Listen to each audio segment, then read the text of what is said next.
Hey guys, welcome to Music Industry Magic, the show where I interview music industry pros to find out how you can achieve the success you want in your music career.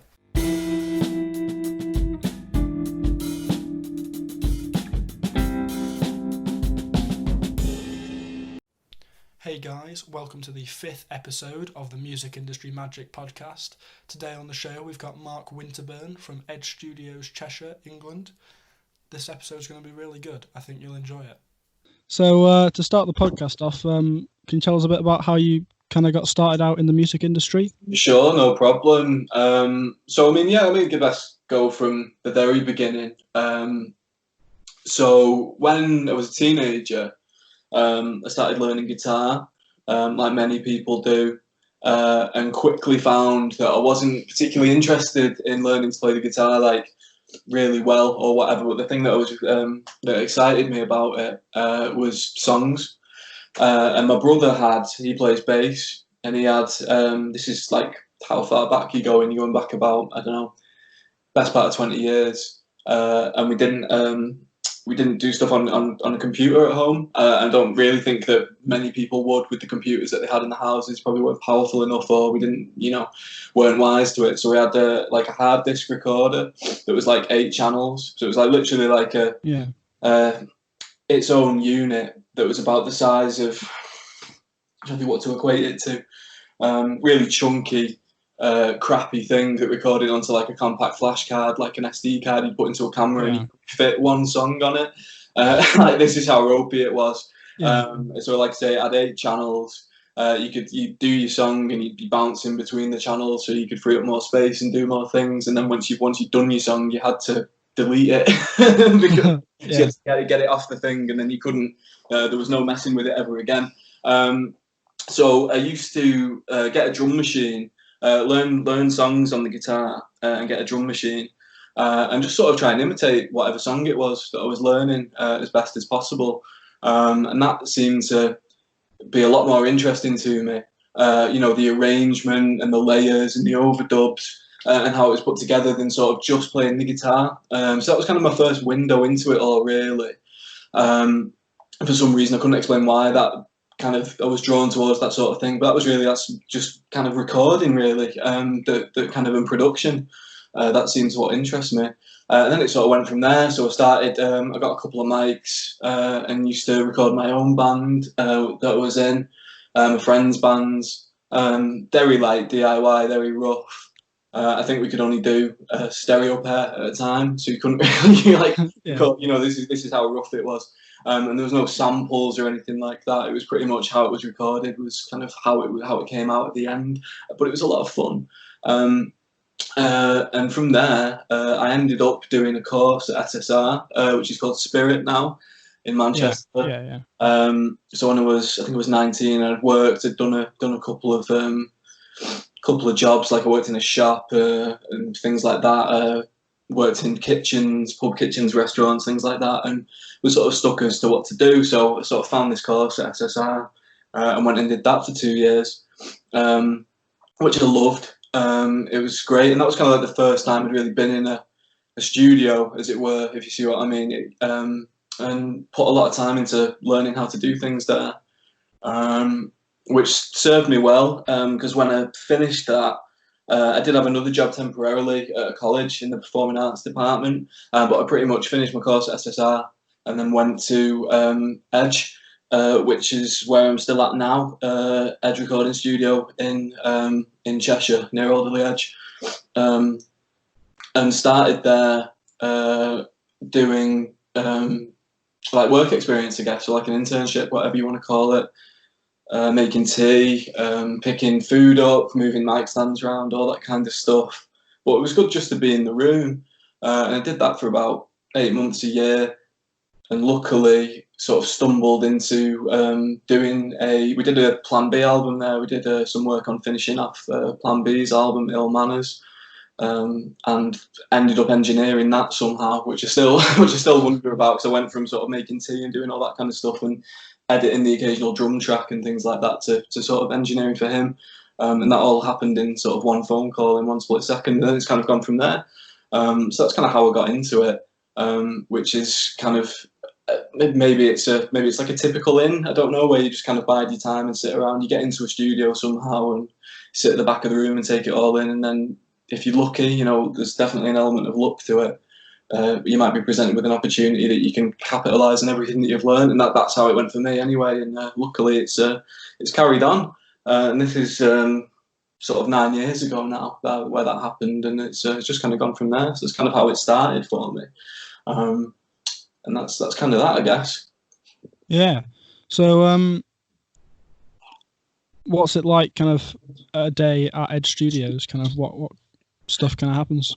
Well, I guess one of the cool things about studio work and production, even if you're in the same place, because you know I do the majority of the work that I do at Edge, which is great. You know, and it's peaks and troughs because you know the rooms really well. You know, kind of how things are going to work and what's the best way to do things. You've got a great insight into that from spending so much time there. But at the same time, it's kind of like, you know, things can get stale being in the same place all the same time. So you have to constantly be kind of pushing yourself and thinking of new ways to do things. But every day is different, really. There's no set sort of path, even with kind of similar bands or, you know, similar sort of things. You know, kind of been doing it for, well, I've been engineering and producing for, like, I don't know, sort of 15 years really, but I've been at Edge for about 9, I think it is. So yeah, everything's different. So there's no real typical sort of you start here and you end up there sort of thing. But I mean, it depends what we're doing as well. So sometimes let's look at it from sort of recording a guitar band kind of perspective. That's the majority of what I do. But you know, it's not exclusively anyway. So yeah, it'd be a case of everybody getting down there, getting together, sort of do some work in advance, try and figure out what the aim is and what the guys are into, what the people in the band are into. Make sure that we're all on the same page with how we're going to achieve that, and apply that to a sort of a organisational way, so that we're all on the same page, and then just get going. So it might be, say, if it's a band with drums, then you start with the drums generally, not always. Do some guides, or maybe have the band all playing together to do a guide take, and then maybe keep bits of that or redo it all. It just depends on the kind of feel and how people are comfortable working, and then go from there. And then it's kind of sort of guitars, bass, vocals, and it depends. If you're doing an album, obviously, you know, you've got a lot more time to look at things. If you're trying to get a song done in a day or a couple of days or whatever, then obviously there's a lot less time, and that's happening more and more these days. So you've got to be able to work quick and move fast and keep things under control, which is the hard thing when you're trying to get so much done so quickly. I don't understand why that is. Things have changed so much from even when I started doing it. I've noticed people want to get things done a lot quicker, less prepared to spend a few days doing a song. But yeah, it's different every time. It really does vary. That's one of the fun things about it. And then obviously there's days where we're just mixing stuff. Sometimes the band will be around for a bit of that. Sometimes they'll just leave us to it, which is nice. Sometimes, you know, it's rare that they want to be there the whole time while you're mixing the song. I don't really think that's constructive.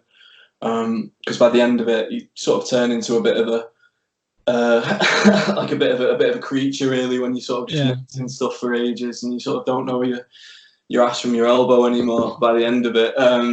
Because you just, you know, the nature of it was just listening to the same thing over and over again. So it's good for the band to come in a bit later on, I think, with a fresh head and a reference, when I've just kind of been sitting there thinking that it's all terrible by, you know, a few about 5 hours in or something. I'll just start to think everything's rubbish and I need to bin it off. But then the band will come in and you know, with a fresh head and sort of say that it sounds good. You know, hopefully that's kind of the aim. So yeah, I mean, and I'm trying to think of what other kind of, I mean, that's the gist of it really, from a sort of a general perspective. You know, but again, it's very strange because every day is so different to the last, and there's been a lot of odd things that I've seen in that studio, and a lot of weird stuff. That's kind of what makes it fun. You know, all sorts of stuff. I had a guy smash a guitar up one time, which I've got on video actually, which is really funny.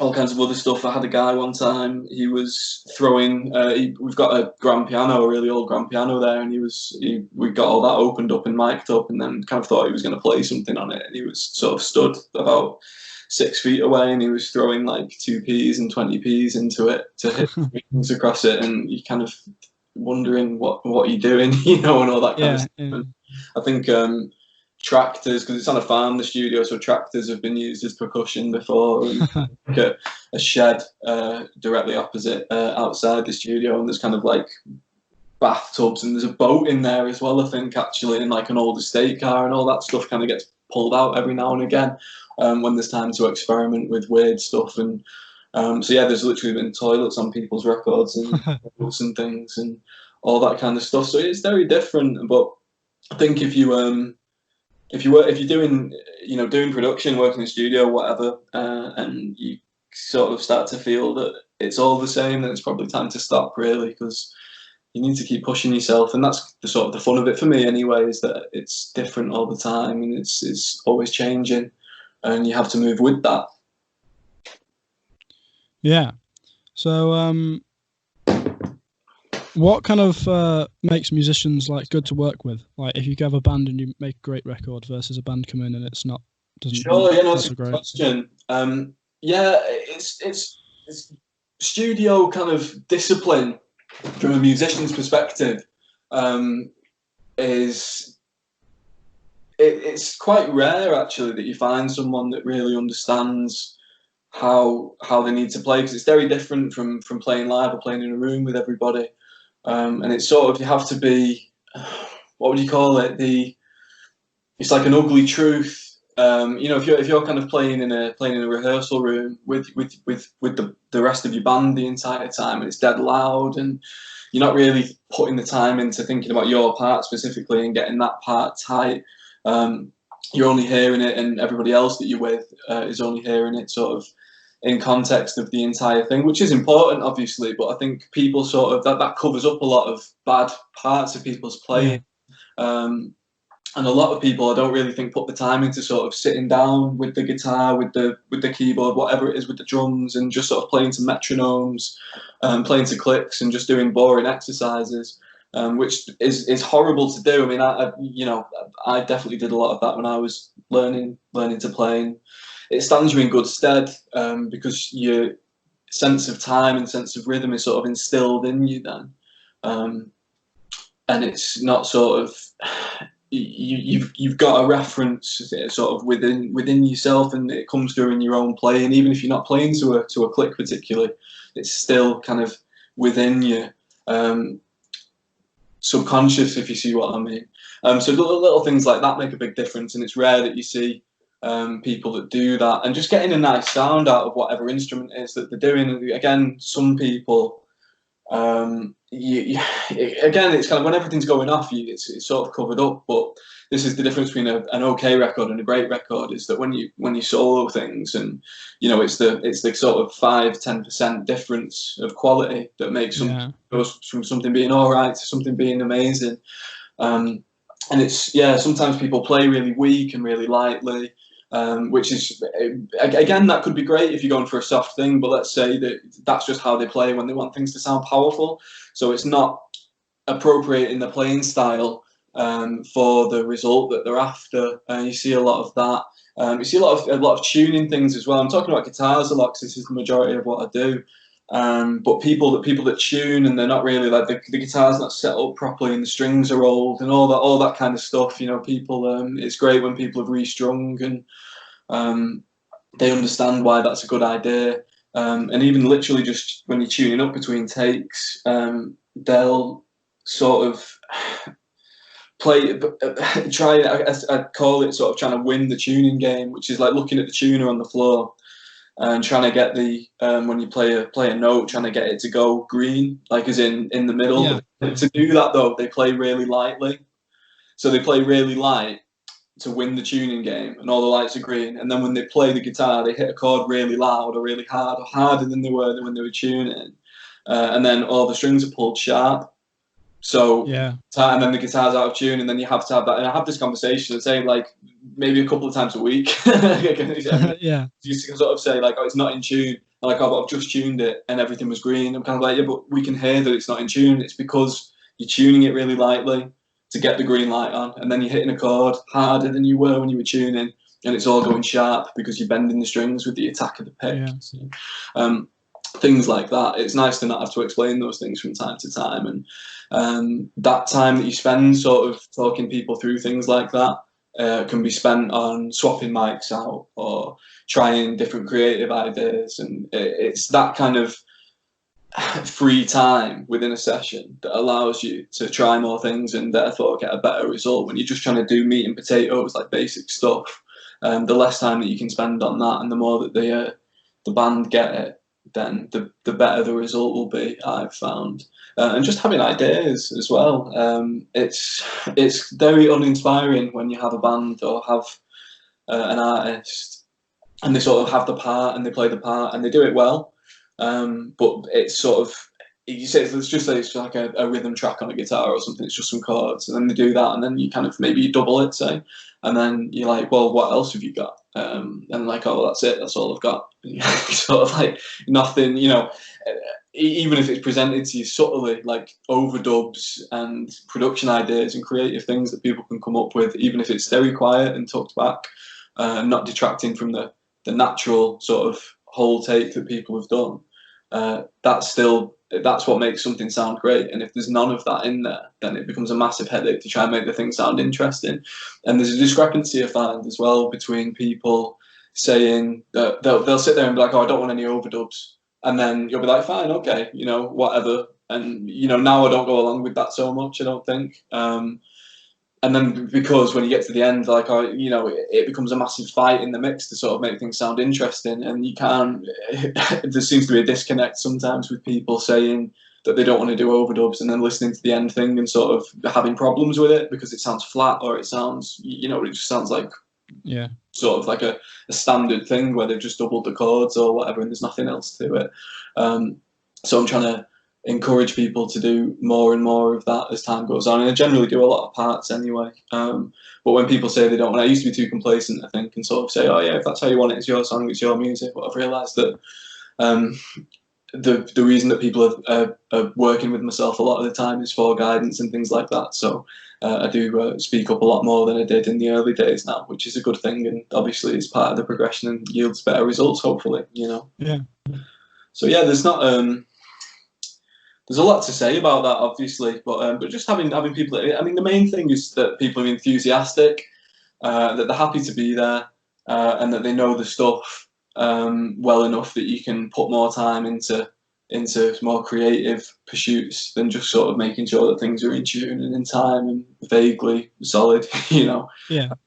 But yeah, that's pretty much it. It's not a lot to ask, I don't think, but it's quite rare that you get every member of a band where they're all sort of on a level with it and they've rehearsed it all and they know how it's going to come across and demo it as well. So I feel like that's something that still doesn't happen as often as it should, I don't think, because even if you just put your phone in the middle of your rehearsal room or whatever, just get a rough recording of it so you can kind of see. It's one thing when you're playing a song, it's a totally different thing when you're hearing it back coming out of two speakers.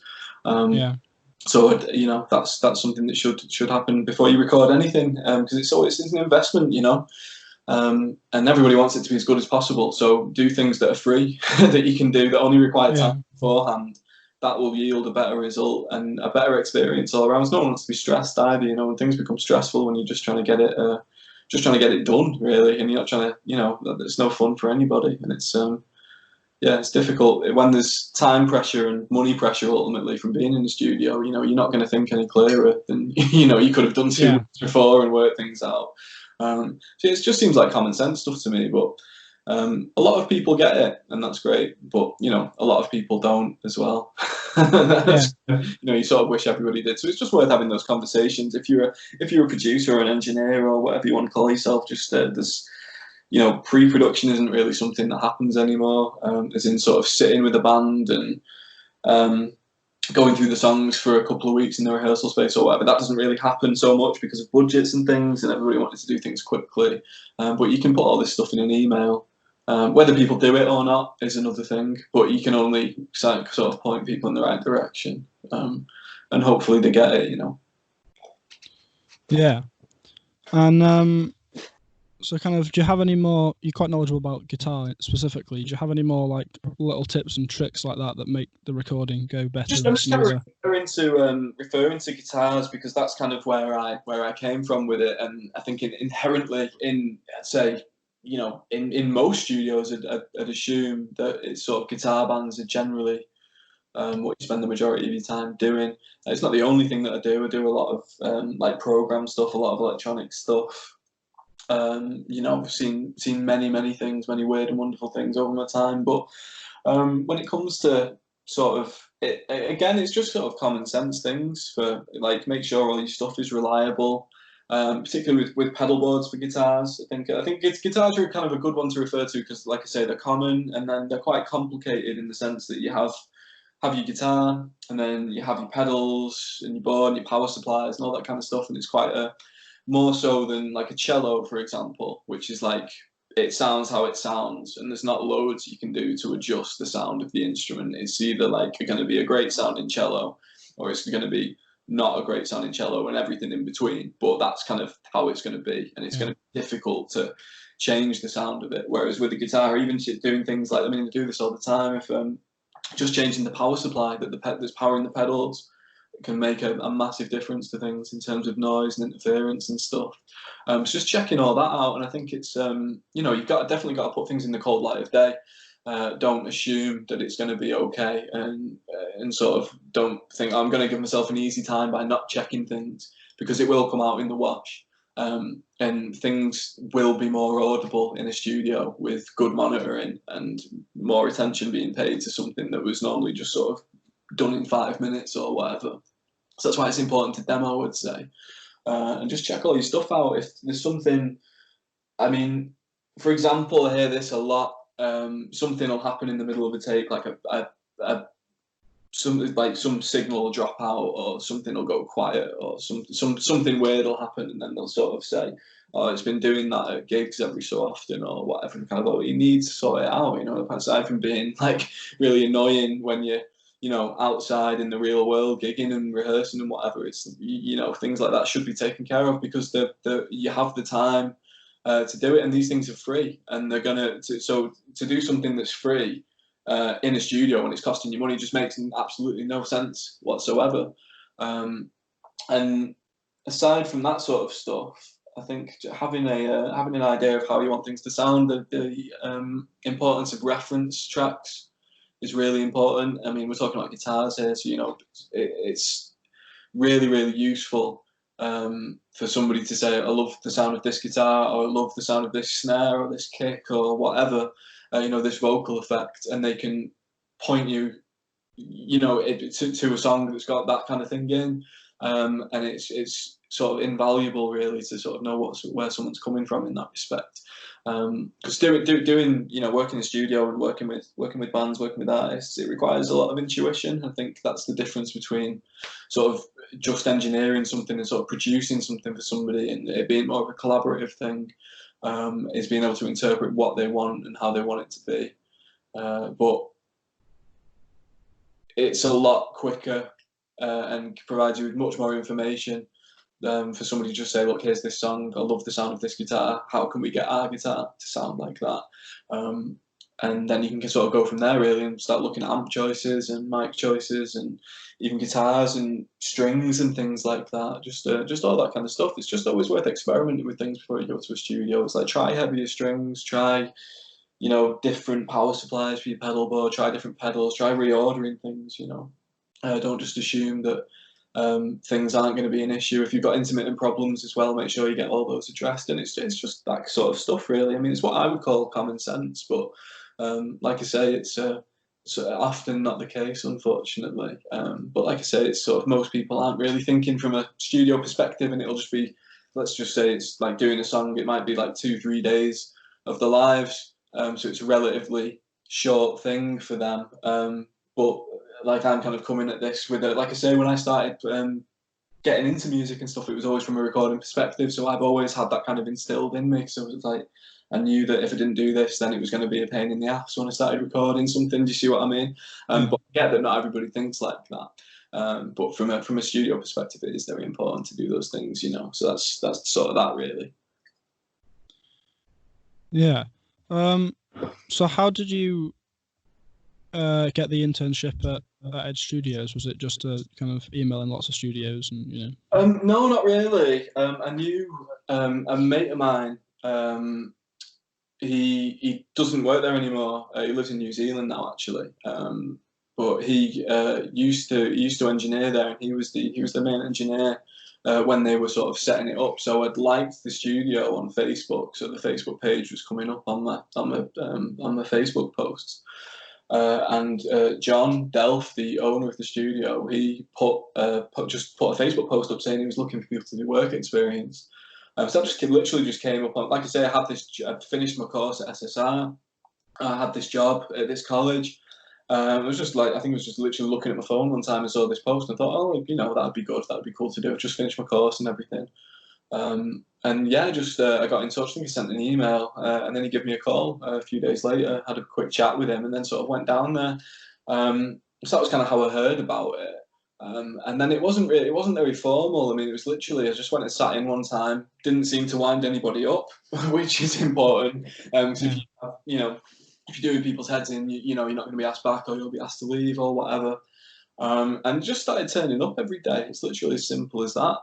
I took a bit of a risk because I quit the job that I had, so I could be there all the time, because I sort of identified it as a great opportunity, and it's lucky that it turned out to be that way. But yeah, it's literally as simple as that. Just turned up and tried to make myself as useful as possible, and that was to begin with. In the early days, that was like making lots of tea and coffee and trying to be intuitive in that respect, hoovering up and things. Because you kind of sort of think, I mean, why would anyone have trusted me to do anything to do with you know the songs or the music or the recording if I couldn't, you know, make a tea or run the Hoover around? You know, it's kind of that's my perspective on it, and it seems to have served me well. I kind of see the other side of it now, because obviously being a studio, we get a lot of requests for work experience, for internships and things like that, and try and say yes to as many of them as we can, purely because when we were trying to get into it, it's not easy to find somewhere that's gonna let you just come down and sit in, and I think it's often the case that somebody might email 100 studios and 90 of them won't reply at all, and 10 of them will tell you where to go. So we were always said that we weren't going to do that, but you sort of realise when you've said, I mean, we must have had hundreds of people have come down to Edge over the years, and some of them stayed for a day, some of them stayed for a year, on and off, and everything in between.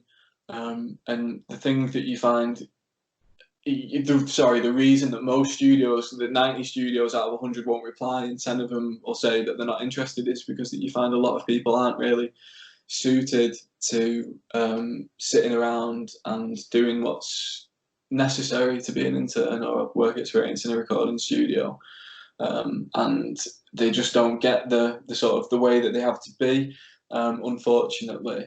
But that's you could talk about that for a very long time. It's still something that I don't really understand particularly. But that's just kind of how it is. So it's been interesting to see the other side of it, and you try and kind of point people in the right direction. Very interested in trying to help people and stuff. But sometimes people, I think they have a different. They think it's going to be different to how it is in reality. I think it's going to be like a film.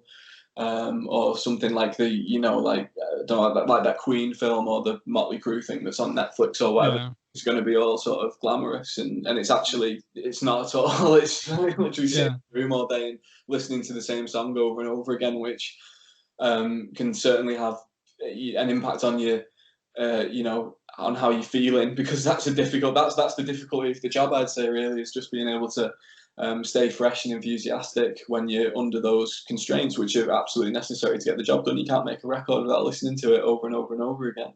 I say all the time that, it's probably true that by the time you're done making a record, if you have a decent amount of time to make it in, you probably listen to it more than anybody else is ever going to listen to it. And if you think about from the writer of the song, so from someone in the band or the artist that's written the song, they will have heard it much more than everybody that's in the studio. So it kind of goes from there. And that's why it's difficult for people to be able to hear the stuff, kind of how other people do, because they've just heard it so much, and it's sort of like being able to separate themselves from their own thing. It's like when you look in the mirror, I don't think people see what other people see. And I think that's true sonically as well. By the time you've listened to a song 1,000 times, it's not going to make any sense to you anymore. Even if it means a lot to you. So that's why it's difficult being, making music and stuff, because it's so hard to keep your reference. But that's also kind of, if you want to do it, you can't do it without kind of hearing something over and over again. It's just not possible, but it's a difficult thing for sure. But going back to the kind of the intern thing and stuff, I think it's it's just if you want to do it, I think that you have to be proactive, and it's not enough. I think quite a few people that I've seen think that it's enough to be proactive, and just by emailing lots of places that's kind of doing it, and that's sort of the first step, really. And then if you're lucky enough to get invited to a place or whatever, that's when you really need to start working. And it's not going to be fun and games, but you have to see it as a necessary sort of thing to get to where you want to be. Like I say, I didn't think, it's worked for me, so that's kind of all I can refer to, but I thought nobody's going to trust me with anything unless I can do basic stuff, and show people that I can do basic stuff. And then maybe I'll get to edit some drums, and then maybe I'll get to sort of run a vocal session. And then if you can do all those things, then you'll end up doing some serious work, which is kind of how it went for me. And then it's sort of gone from there. Literally it was, got a phone call in the middle of the night, and it was about doing this Plan B album, and ended up engineering that for sort of 6 days or whatever it was while we got this album finished. And that was a #1 record, and it got Mercury nominated and stuff. And it was literally 8 months earlier than that, I'd literally turned up for the first day at the studio and was sat at the back of the room and didn't say a word to anybody for 8 months, but was making sure that tea and all that kind of stuff and food orders and things, was literally doing all that. But then it paid off for me. I think people need to, you have to look at it with the long game in mind, because those things definitely won't happen if you're not prepared to do the other stuff first, and that's sort of something that people don't really understand, unfortunately. But maybe that's why not everybody does this for a job. I'm not sure, but And then kind of to wrap up. Yeah. Is there a kind of a small piece of advice or a message or something that you'd want to give to musicians, engineers, studio producers, stuff? Yeah, I mean, I guess so. I think, again, it's really obvious stuff, but it's hearing it might be useful, I think, because there's a difference between sort of everybody knows, I think, what's important to do in life. And let's just forget about music for a second. Everybody knows that you're meant to do certain things, to sort of to live a fulfilled and happy life and things, but doing them, there's a difference between knowing what you have to do and doing it. Yeah. So when I say this, it's probably not going to be too useful, but the thing that's worked for me is work really, really hard and love what you do, and do it because you love it, and work really, really, really hard. Work as hard as you can. There's that thing, people say overnight success is years in the making or whatever, and that's definitely true. And it's true when you see a new band pop up on, wherever, doing an arena tour or whatever that you've never really heard of before, and you think, oh, they've just kind of come out of nowhere, and it's like they haven't come out of nowhere. They've been working at stuff for decades sometimes. And it's, you know, again, to refer to myself, you know, I spent years like staying up till 4 a.m. After I'd done a 12-hour session, like going through things on the computer and just sort of messing with things and messing with plugins and EQ and stuff and just trying to figure it out. And I did it because I loved it and I wouldn't change it. But you just have to do those things to become good in your field, and it can apply to anything. Even, you know, if it's like football, for example, you know, if you want to be a footballer, you've got to play a lot of football, and the only way you're going to play a lot of football is if you love playing football. You know, chefing, cooking, whatever it is that you want to do, it's just, I think that's a kind of a catch-all thing for life, really. But that's, again, I don't really know what else to say, and I don't know how useful that is to people, because there's definitely a disconnect between sort of knowing what's good for us and then actually going through and doing it. And I think if you think, oh, I'll do it tomorrow, I'll get really good at that thing tomorrow, or I'll get, you know, whatever, I'll do it next week. It's next week will turn into 10 years. And that's a trap that a lot of people fall into. So if you want to do something, just do a lot of it. Keep it fun, keep it exciting. But just do it and never stop, really. And I think that's kind of the best advice I ever heard. Was at SSR, actually, and I can't remember who said it, but we had a guest lecture with somebody one day, and I can't remember. I think it must have been talking for a couple of hours. But the only thing I remember from it, and it's probably the most important thing that I've ever heard, is just be good and don't quit. And I think that's like so basic, but I think it's very important, just because if you stop, then you'll never know, you know. But, you know, you have to love it and just do it a lot, you know. It's that simple, really. I don't know how useful that is, but that's what's worked for me, so that's what I can refer to, you know. And good luck to everybody. Yeah, it's really really awesome advice. So thank you so much for the interview. Yeah, it's been awesome chatting to you. All right, and useful for yourself and whoever else, you know.